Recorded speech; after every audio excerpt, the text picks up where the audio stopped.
Hi, welcome to Latha's ideas and creativity అండి.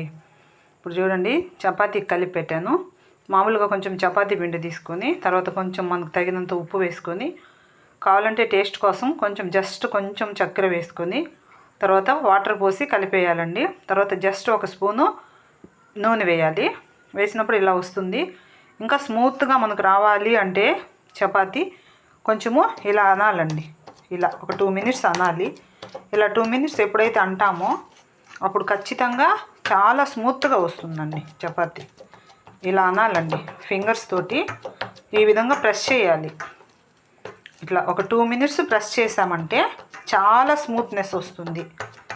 చూడండి, ఇలాగా 2 మినిట్స్ అయిపోయిన తర్వాత అంతా పిండి ఒక దగ్గరకు తీసుకొచ్చేసి, ప్లాస్టిక్ కవర్లో అయితే పెట్టకూడదండి. ఇప్పుడు ఇలాగా గుంట గిన్నె తీసుకోవాలండి. ఈ గుంట గిన్నె తీసుకొని దీనికి ఇలా బోర్లించేసేయాలి. ఈ విధంగా బోర్లించినప్పుడు ఒక 10 మినిట్స్ కండి అది ఊపిరి ఆడకుండా ఇంకా స్మూత్నెస్ అయిపోతుంది అన్నమాట. చాలా అయితే స్మూత్గా టేస్టీగా ఉంటాయి. కాబట్టి ఇది ఒక చిన్న టిప్ ఏందండి. నచ్చితే లైక్, షేర్ అండ్ సబ్స్క్రైబ్ అండి. ఓకే, ఉంటానండి. మరి బాయ్ అండి.